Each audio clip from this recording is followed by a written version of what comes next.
Jason Kidd is at it again. And I actually think this will help out Dallas Mavericks and Cooper Flagg in the long term, not just the short term.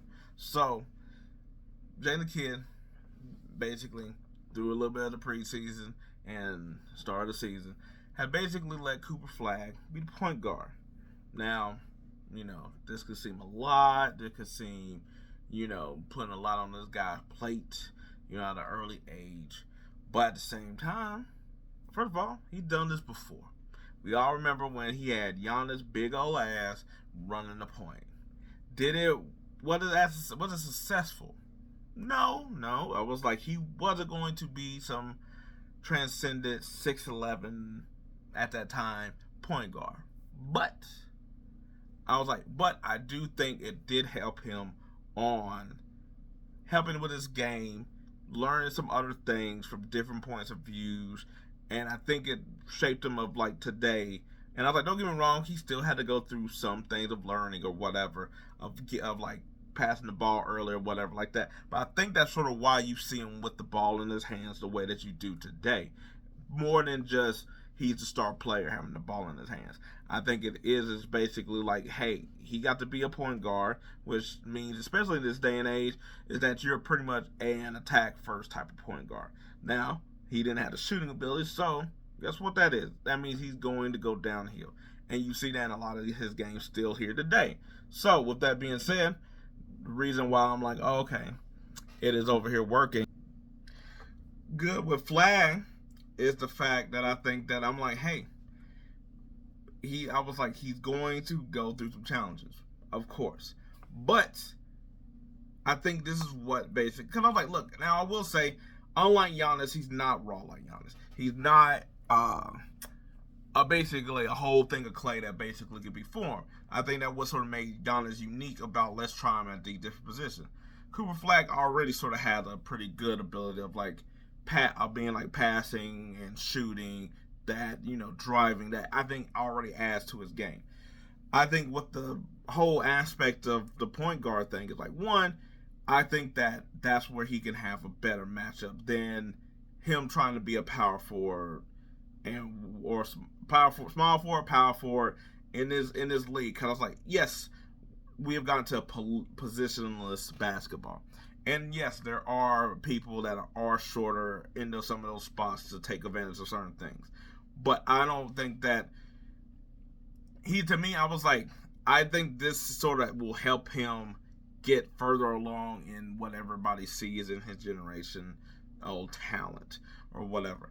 I think that how we thought he was, where he was like some big, power forward type of, I was like, he came in a little bit smaller than that, but like everybody in college, everybody be lying about the heights. But I was like, he's not too different than what we sort of see. Like, we are seeing some of these bigger point guards, even if everybody else around them isn't at that same level of height. Cade Cunningham, like 6'5", LaMelo 6'6", Shea 6'6".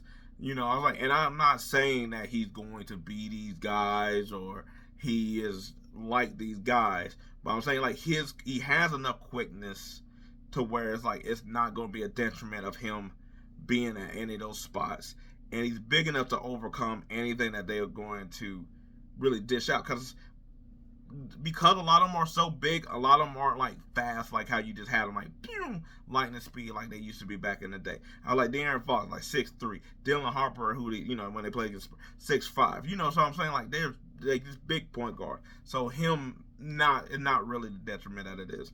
But I was like, I do think that what you want to do is do it at such an early age of being like, okay, I want you to see the floor, I want you just to be able to understand where to pass, where to drive and the kick or whatever, then him operating on some, hey, you just score, just drive, and if you feel a double team, maybe pass it. See, that way when it gets to that point that he gets moved to some of the more forward spots, I was like, he'll be able to just, I already know, like, oh, as soon as I'm here, they're going to be doing this. And I think it's going to speed up.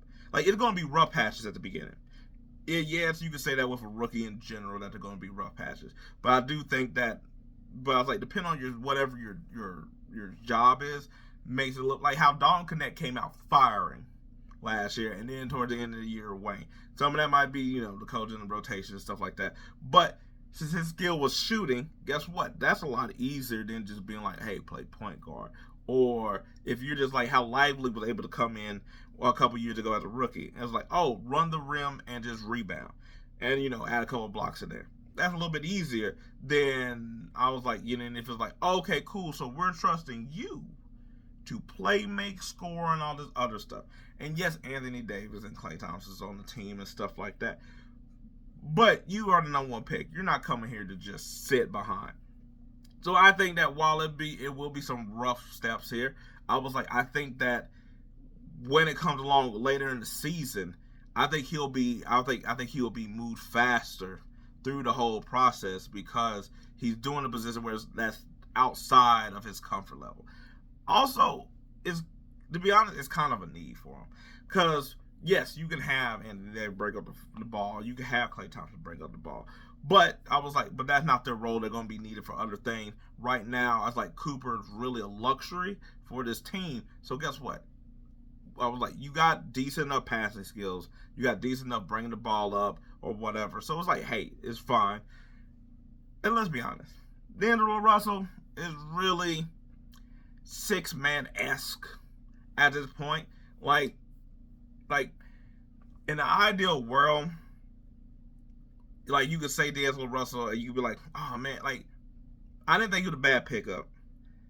Because in your mind, I feel like you want to be like, man, if I can't have Kyrie, who is like 3 notches below in a mold, you could be like, oh, he's Kyrie. If I squint my eyes, I need glasses. But I was like, that also was a long time ago. To the point now where it's like, if he give you like 20, that's a good day.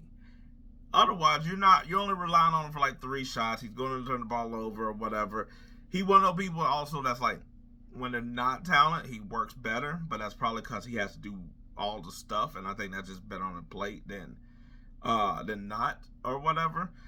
But like anyway, if you look at the squad, there's really nobody here that really can run point. They're all like James Hardy is basically not pass first, but point guard for real. So it's like he's needed. And I was like, he can play on the floor with everybody else now that he's going to be at the point guard. Because I do think that was going to be something that was like, all right, how does Lively, Anthony Davis, I was like, I forgot, oh boy, the other center, Marshall, like how all of them with Flagg gonna work. But now you can run out these roads. Now you can run out these lineups, and you can have Flagg on the floor, and +1 to give you a bigger size. But you can have them all 3 here, and it doesn't feel like they're all just going to bump heads and get into each other's way or whatever. So I was like, I think that's why it's like also a good idea to have him at point, because it's like, hey, he gets playing time, he gets on the court. We don't have to necessarily switch him and AD out. We can keep them both here. We can have Lively in some of these matchups as well. So I was like, so it all can work out from that way as well. Because, like I said, Flagg is sort of a luxury for this kind of team. Young, I was like athletic enough, I would like shoot enough, early on, because I was like, once he gets once you got to get past that wall of like, these are a lot of games, then we'll see how it all comes along. But you can run it through him, especially while you got some older players, you got a whole bunch of people that gets injured or whatever. So it's like, when him playing like this, you don't have to worry about later on in the season. When it's like, one of them gets hurt, he has to take their spot, guess what? Fine, he was already doing that. But you already get him the playmaking ability that, hey, I was like, when this thing ain't rolling with like some of the injuries and stuff like that, you're going to be having to be like trusting some of your teammates. You can't be doing it all as a rookie in this type of way. So might as well just go ahead and just let him start running point, let him figure it out till Kyrie Irving comes back. If he comes back later on in the season, because that's really what I feel like is like I feel like Dallas is good enough to be in the playoff race for the majority of the year. Yes, the West is tough, but if they get, I was like, but they're gonna stay around 7, 8, or whatever until Kyrie comes back. So if worse, comes to worse of like they don't really get into the playoffs, it wasn't a loss on Cooper Flagg's season. Kyrie was basically coming in late anyway, so it's not that bad. But best case scenario, will they be a top seed? No, but they'll still be within a good amount of like the playoffs, or where like playoff play in that whole bullshit. That if that is the case, Flagg had a really I feel like Flagg had a really good season in order to be what they needed in order to sustain Kyrie Irving getting hurt as well. And the beauty of like letting him play point guard at such a young age is that he don't have to come in and lead the scoring of the team, because like I said, you already got a couple of veterans that's there. But I was like, he already is sort of going to be in the mode of, and I was like, I'm not saying this just with, I was like, yes, it helps that he's young with this, but I'm not here to step on any of these old heads' feelings or whatever. I want to do the right thing and be like, here AD, here Clay. I was like, we're just working in the offense. I was like, all of that. I was like, I think that would also help. Because I was like, trying to do that later on in someone's career, not saying it can't be done, but it's one of them things like, do you already sort of have the natural gift or not? Like Harden. He already sort of had that gift in general, and he had to switch to a different role, but you see even now, like, he could still do the playmaking thing or whatever. That was just like something in him. So it's like, get them into an early where they don't have like this set way of playing. You don't have to fight through habits or whatever in the same way. They're a lot more moldable. And I was like, and it makes the offense works a lot better than if he's playing point guard and passing the ball around, but also still being aggressive himself, than if he would just always just sort of just like waiting out on the wing or waiting for his turn or whatever like that. Him initiating the offense, getting the feel, and all that other stuff I was like, works into the flow of everything else that's going on. And also too, if you're gonna learn how to do the point guard thing, learn it from Jay the Kid. He's 6'5" a damn self, or whatever, that had limitations early on before he got to be like a really good shooter. I was like, and guess what? I was like, right now, I think what the team needs and why it's also good for him to be point guard is, at least until he starts figuring himself out, is to be sort of Iguodala-esque, where it's like, I was like, play defense, I was like, rebound, go to the basket every now and then. I was like, the shooting. I was like, he'll be a better shooter than Iguodala. But I was like, the shooting isn't there on a consistent basis in a way. But of course, he's young or whatever. It's only been a couple preseason games anyway, or whatever. But I was like, that's sort of what this team needs, and I think that's what his role will be. But if you think about Iguodala was a really good facilitator as well. That was really more of his game than coming out here being a scorer or anything else. I mean, along with the defense as well. But yeah, so I was like, I think this is a smart plan, because, like I said, I think this year is really kind of, let's get Cooper Flagg ready, and after we get Kyrie, we can assess where the team is at, but really, it's kind of about next year, just because of Kyrie's hurt already.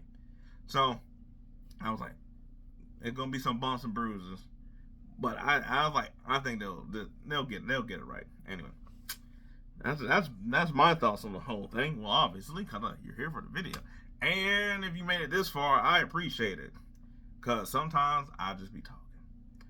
Not that I don't believe when I'm talking, but sometimes we go on tangents like this one. Anyway, do what you gotta do. I appreciate it. Till next time, bye.